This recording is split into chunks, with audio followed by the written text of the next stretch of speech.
Thank you and welcome to the show for today. The topic today is the historical black colleges at the 21st century. And we have with us this morning to talk about the historical black colleges at the 21st century, Dr. Al Hadid.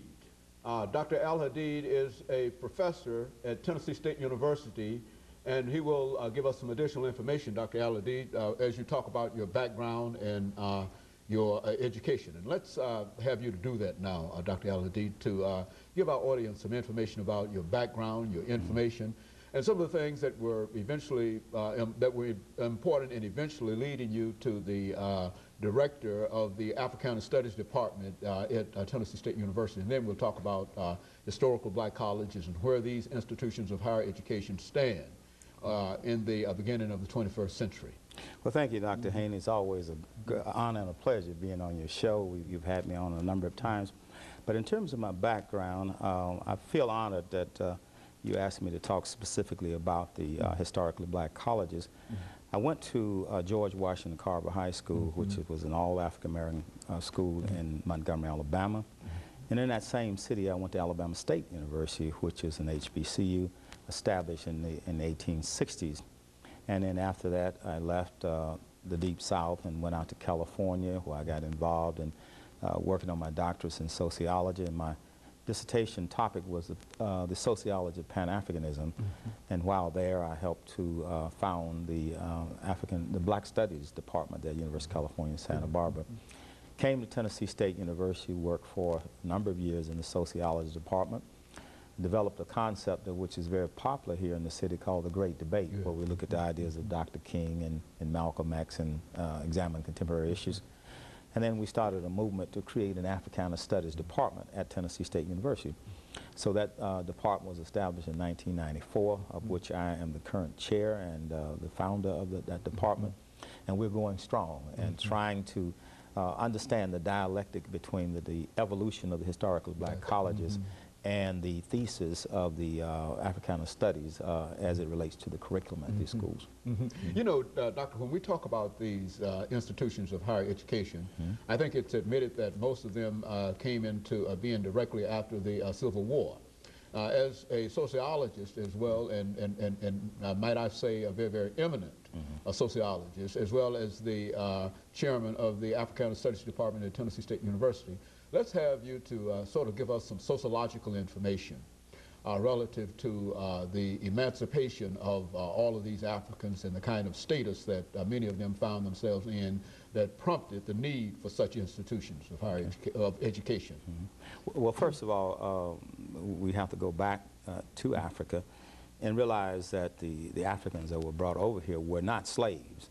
I mean, they were trained people. They were carpenters, tailors, scholars, intellectuals, theologians, grammarians, princes, leaders. And these people were brought over here to help primarily the Europeans from England develop a civilization, to help them develop an infrastructure. So they were made into slaves once they came over here.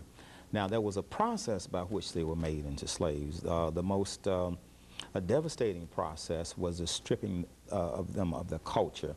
They were stripped of their names, their languages, their religions, their ethnic identity, their customs, their family orientations. So in order to make these people into slaves, they had to do all that to them. They were unlike the indentures who were from England, who knew they were British. They spoke the English language. They maintained their names. But with the Africans, they were taken, their names were taken away from them. They came from Wolof communities. They were Mandinkas. They were Hausas. They were Fulanis. And all that was taken away from them. So that when we look at the education of African Americans, we need to, clearly put that in perspective. So let's fast forward to emancipation. One thing that you said many years ago at one of the Emancipation Proclamation breakfasts is that we have to understand that Lincoln did not free the slaves. And you talked about the black saber soldiers, about 500,000 of them, joined the Union Army, and they literally fought for their freedom. So once they became emancipated, now the question is, what are we going to do with these ex-slaves? What are we going to do with these freedmen? So there were a number of issues on the table, but even before emancipation, the American Colonization Society said, well, why don't we send them back to Africa? So they established Liberia there, and some people chose to go to Liberia. Now, the whole trick with that was that people such as Martin Delany and Frederick Douglass saw this maneuver as a way of getting rid of the intellectuals and the leaders and the people that could read and write and sending them to Africa so there would be no leadership to fight for the abolition of the slave. So that didn't go very far, but it certainly continued. It was a missionary type of activity. So then when the slaves became free, they set up what they called the Freedmen's Bureau. And the Freedmen's Bureau was designed to incorporate those Africans who remain here into the fabric of the American culture and society. Now, in doing that, the model that they selected was not a model of restoring their culture and their ethnic identity, but it was a model of assimilation, literally making them into black Anglo-Saxons. Another thing you have to understand about that period of time is that from 1619 to, well, 1865, it was illegal for an African to learn how to read and write. So that there were laws passed to this effect. So if you learn how to read or write, you were punished severely. They might cut your tongue out, cut your foot off. So in other words, ignorance, illiteracy, was something that was prescribed by law for the Africans. And we understand that to a certain extent, but we also understand that there were a number of people who were slave masters and overseers who were illiterate as well. And this became an issue. So that when they started saying, well, let's develop educational systems. Now, you mentioned earlier about the fact that many of these schools were created after slavery, which is very true. But we also like to let our audience know that about 5 of them were created during slavery. Cheney State, Lincoln, Wilberforce, and Hampton. These 5 or 6 schools were created before slavery. But now keep in mind, they were all started in the north, in Ohio, Pennsylvania, and then, of course, Hampton was in Virginia. Then after that, they started developing the others. Most of your historically black colleges are private or schools, and they were created either by missionaries or some philanthropic organization. Then, of course, the state came in and created schools such as Tennessee State University, Florida A&M, but schools such as Fisk, Morehouse, Spelman, all of those were created by missionaries, and they were created by, by that Freedmen's Bureau through philanthropy. Now, the whole idea is that when we get into the great debate about what type of curriculum, so you had 2 models. One model was the model that was developed by Booker T. Washington at Tuskegee, which was one that had to do with developing technocrats and developing the infrastructure. So these were people that went into the vocations. They became carpenters, plumbers, blacksmiths, and tailors, etc. Then, of course, you had the other model, which was the talented 10th model developed by Booker T. Washington, I mean, not Washington, but W.B. Du Bois.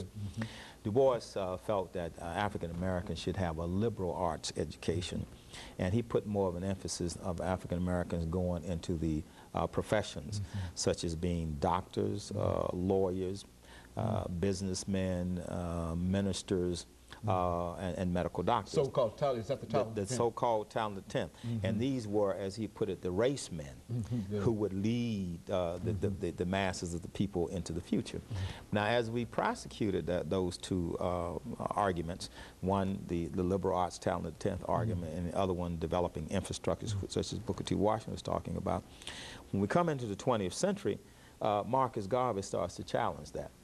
Marcus Garvey said we should develop more along the lines that Booker T. Washington was talking. Washington was ultimately talking about self-reliance. He was talking about owning and controlling the mode of production. He was setting the stage for a class of African Americans to actually become black capitalists, owners and controllers of the mode of production. So even though we tend to see him as an accommodation, or even as an Uncle Tom, his position was, why agitate for the right to vote, integration and all that, when you don't have development? Hold that thought right Yes, there, Doctor, and let us take this first commercial break, and we'll be back with you and to develop that further. Okay. We'll be back with our audience following this short commercial. The topic is the historical black